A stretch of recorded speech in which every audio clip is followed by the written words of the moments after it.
Subscribe to Life Stories to begin today's journey.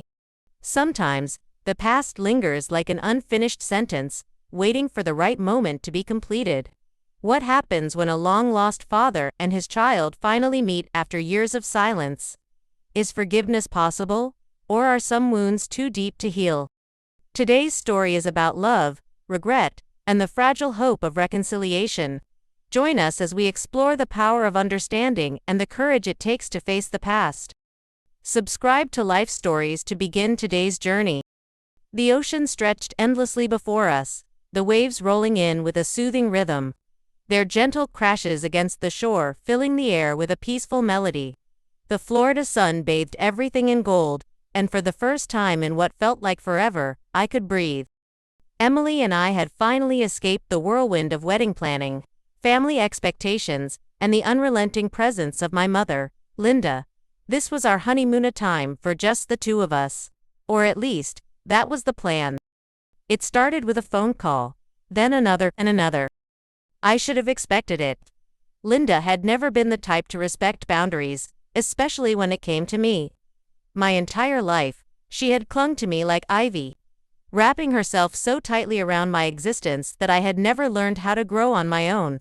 Even on my honeymoon, she couldn't bear to let me go. At first, I answered out of habit. "Hey Mom," I said, trying to sound cheerful as I glanced at Emily, who was lounging by the pool with a cocktail in hand. "Jake, finally, you didn't answer the first time. Are you okay? Is everything all right?" Her voice carried that familiar edge of urgency, as if the world had been teetering on collapse in the 2 hours since I had last spoken to her. "We're fine, Mom, just relaxing." "Well, I just wanted to check in. You know, I worry about you. What if something happened? What if?" "Mom, nothing happened. We're good." She hesitated, then sighed dramatically. All right, but don't forget to call me later." That should have been the end of it, but it wasn't. The calls continued, each one more insistent than the last. By the second day, my phone vibrated every hour, her name flashing on the screen like a silent demand. When I didn't pick up, she left voicemails, long, guilt-ridden monologues about how a son should never abandon his mother. How she had sacrificed everything for me, how all she wanted was to hear my voice. Emily watched me grow tenser with each passing hour. On our second evening, as we sat at a candlelit dinner by the beach, my phone buzzed once again. I barely glanced at it before declining the call. "She won't stop, will she?" Emily asked gently. I ran a hand through my hair, exhaling slowly. "She never does." Emily hesitated before speaking again. "Jake, you don't have to answer every time." I looked at her, really looked at her, the woman I had promised to love and cherish. She deserved my full attention. This was our time, our moment. And yet, I couldn't shake the feeling that if I ignored my mother, something terrible would happen. I don't want her to think I don't care," I admitted. Emily reached across the table, taking my hand in hers. "Jake, I know you love her, but this isn't love. It's control." That night, she took my phone and, with my reluctant permission, blocked Linda's number. A wave of guilt crashed over me, thick and suffocating. My mother would be furious. I could already imagine the explosion of emotions, the accusations, the disappointment in her voice. But as Emily curled up beside me in bed, her steady breath against my shoulder, I felt something else: relief. It lasted until the next morning. I opened my email to find a message from Linda, the subject line screaming in capital letters, "Family emergency, call me immediately." My stomach twisted as I clicked on it. "Jake, I don't know what's wrong with you, but I need you to call me. This is serious. It's about family. You can't just ignore me like this. I raised you better than this. I don't deserve this kind of treatment." My hands shook as I read it. Family emergency. The words sent a chill through me. Had something happened to my sister? To my grandmother? Emily stirred beside me. "What's wrong?" I turned to her, torn between the guilt clawing at my chest and the promise I had made to put our marriage first. "She says it's a family emergency." Emily's expression softened, but there was something else there too, something that looked an awful lot like knowing. Jake, what if she's lying? I wanted to believe that my mother wouldn't stoop that low. But deep down, I wasn't sure. A knot formed in my throat as I hesitated, my fingers hovering over the screen. I had a choice to make. I told myself I wasn't going to call her. I really did. But the words family emergency wouldn't leave my head. They twisted and turned in my mind, conjuring every worst-case scenario imaginable. What if my grandmother had fallen? What if my sister had been in an accident? What if this was the one time my mother wasn't exaggerating? Emily watched me as I sat at the edge of the hotel bed, gripping my phone so tightly my knuckles turned white. Jake, she said softly, just think before you do this. But I had already made up my mind. With a deep breath, I unblocked my mother's number and called. She answered on the first ring. Jake, her voice cracked with desperation. Oh, thank God. I was starting to think you didn't care at all.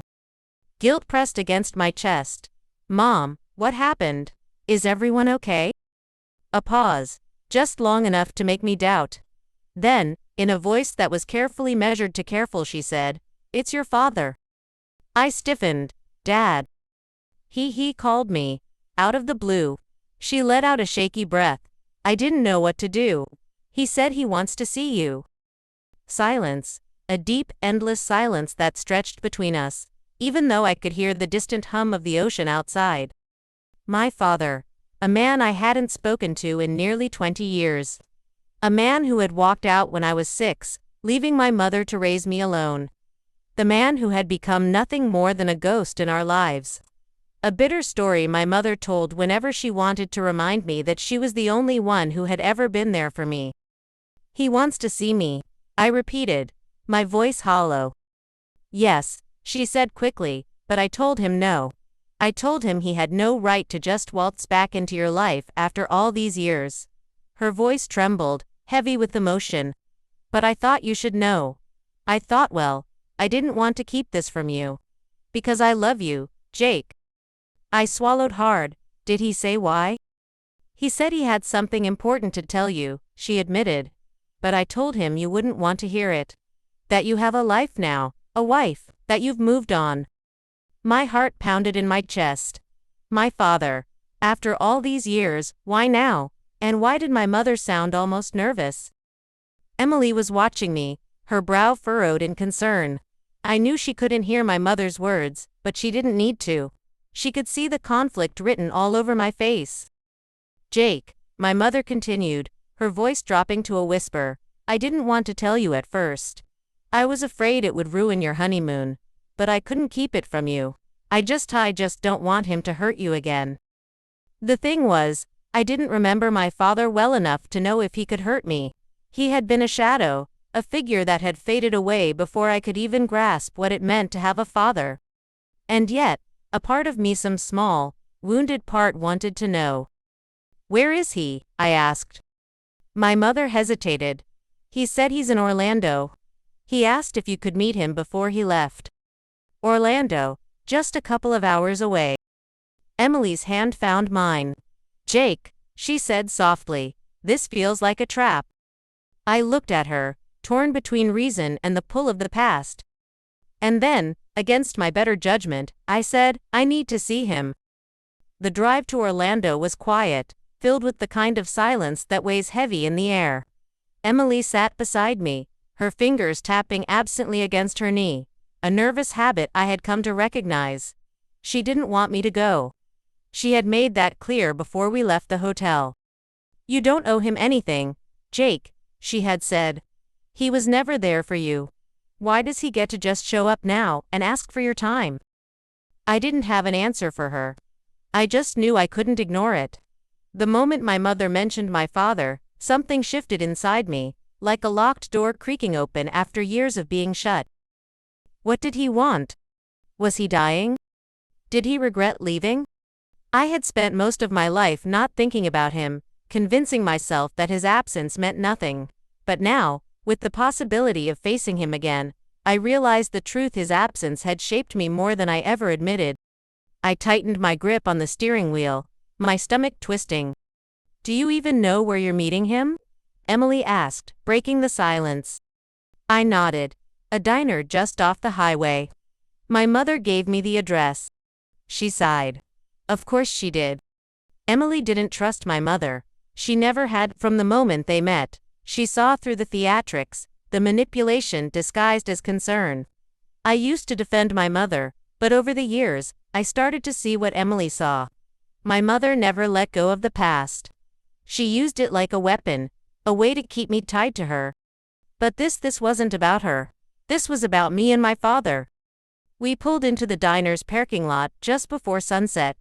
It was an old place, the kind that had probably looked the same for 30 years. Faded red booths, a flickering neon sign, and the scent of grease lingering in the air.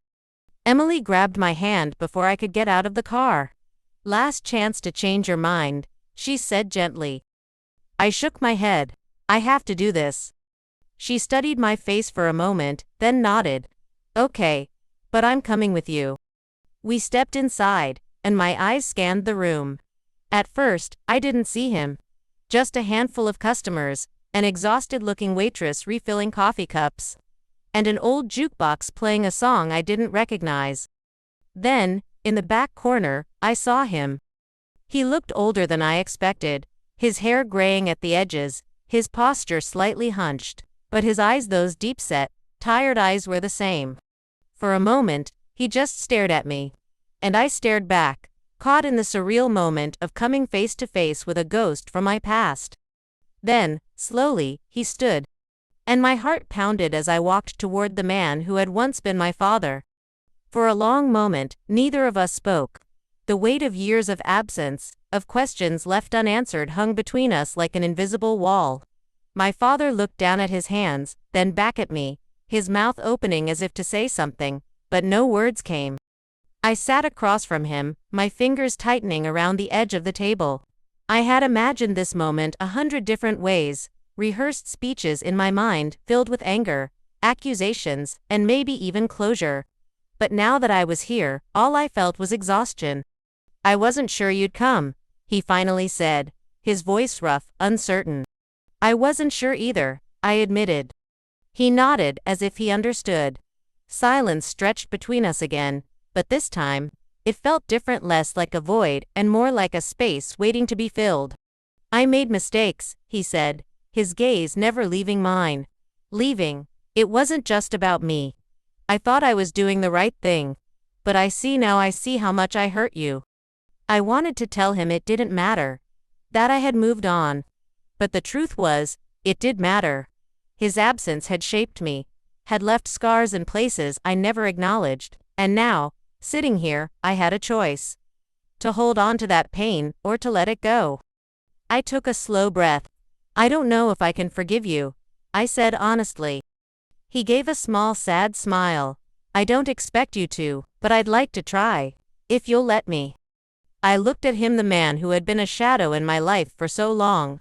And maybe, just maybe, it was time to step out of that shadow.